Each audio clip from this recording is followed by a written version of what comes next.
Este era Evo Morales, quien fuera presidente del Estado Plurinacional de Bolivia desde el 2006 hasta el 2020, donde fue depuesto por un golpe de Estado que fue aplaudido de una manera u otra por la Unión Europea, Estados Unidos y otros países aliados de estas naciones. Evo Morales fue el primer presidente indígena de América Latina. No solamente ellos, sino también el presidente que más tiempo ha durado en América Latina, y ni qué decir de Bolivia, un país donde constantemente habían golpes de Estado o los presidentes duraban muy poco. Muchos de ellos fueron o debieron dejar la presidencia debido a las movilizaciones indígenas.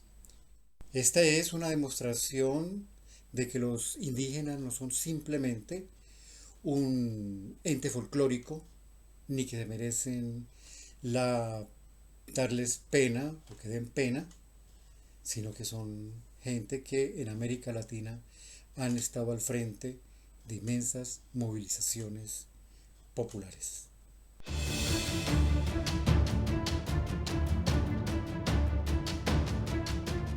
Otra nación, junto a Bolivia, donde el movimiento indígena ha demostrado su capacidad organizativa y de movilización, que ha llevado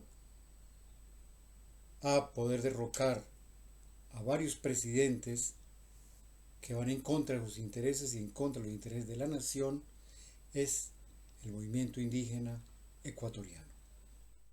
Hoy vamos a hablar en particular de este movimiento indígena en el Ecuador,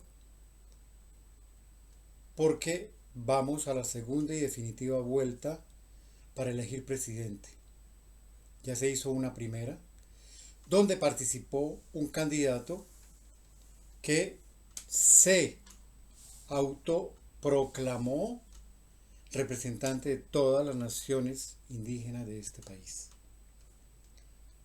Vamos primero a escuchar a una socióloga, Irene León, que nos va a contar en qué contexto se llegó a estas elecciones y qué papel tuvo el movimiento indígena ahí, pero también qué papel han tenido países como Estados Unidos, la Unión Europea y en particular las organizaciones no gubernamentales de estos países en la manipulación de el movimiento indígena o de un sector del movimiento indígena ecuatoriano.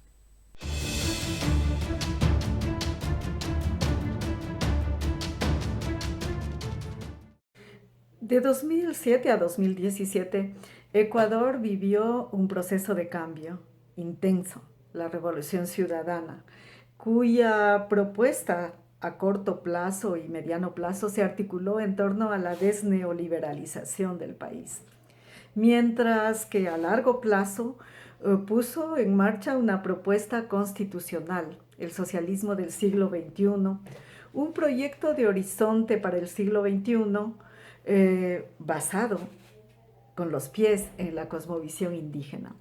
El Estado se refundó como plurinacional para reconocer, entre otros, la existencia y la proyección hacia el futuro de los 18 pueblos y nacionalidades indígenas que conviven en el país.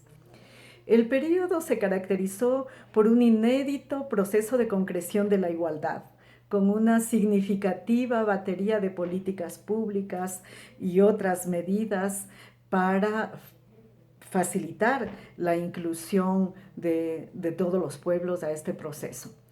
Buena parte del movimiento indígena participó y participa aún en la construcción de este proceso y propuesta. Pero también hay una parte del movimiento indígena que no participó y hasta objetó ese proceso de refundación plurinacional del Estado. Actuó como oposición viva a la Revolución Ciudadana. Paulatinamente se evidenció incluso una alianza programática de sectores con partidos de este movimiento con partidos de la derecha. Pero a más de eso, la potente corriente organizada del movimiento indígena ecuatoriano que mostró un ímpetu antisistémico en los 80 y 90 del siglo pasado, nunca se repuso de alianzas políticas como la que hizo con un partido de derecha, Sociedad Patriótica, en el año 2003 y fueron juntos al poder, pero desgraciadamente eso fraccionó mucho a esta corriente. Recientemente, desde 2017, el partido Pachacutic y sus fracciones de derecha que llegaron a hegemonizar esta parte del movimiento indígena participaron no solo en el gobierno neoliberal que todavía está en pie del señor Moreno, sino que fueron y son activos en el desmontaje del proyecto de la Revolución Ciudadana e incluso de la correlativa propuesta de integración de América Latina y el Caribe que estuvo en curso el decenio pasado. Exhiben igualmente, es pública su postura crítica enardecida de los proyectos progresistas que existen en la región. Por su parte, el ecologismo y el ambientalismo también son heterogéneos, con un abanico de entidades que van desde las conservacionistas clásicas, muchas incluso foráneas, hasta núcleos, sí, de ecología política. También aquí se evidencia un activismo antiprogresismo con argumentos diversos, con una bandeja amplia de sustentos.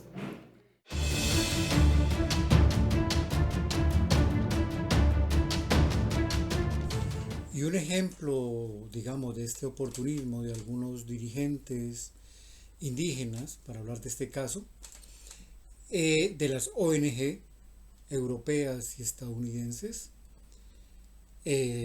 Muchas se llaman ecologistas, muchos de los partidos verdes, bueno, de toda esa gama que existe, y también de los gobiernos de la Unión Europea y Estados Unidos, nos lo puede dar como ejemplo el ex parlamentario Carlos Viteri, tomando el caso de un ex candidato a la presidencia en Ecuador, quien casi queda en segundo lugar después del candidato que sostiene el expresidente Rafael Correa.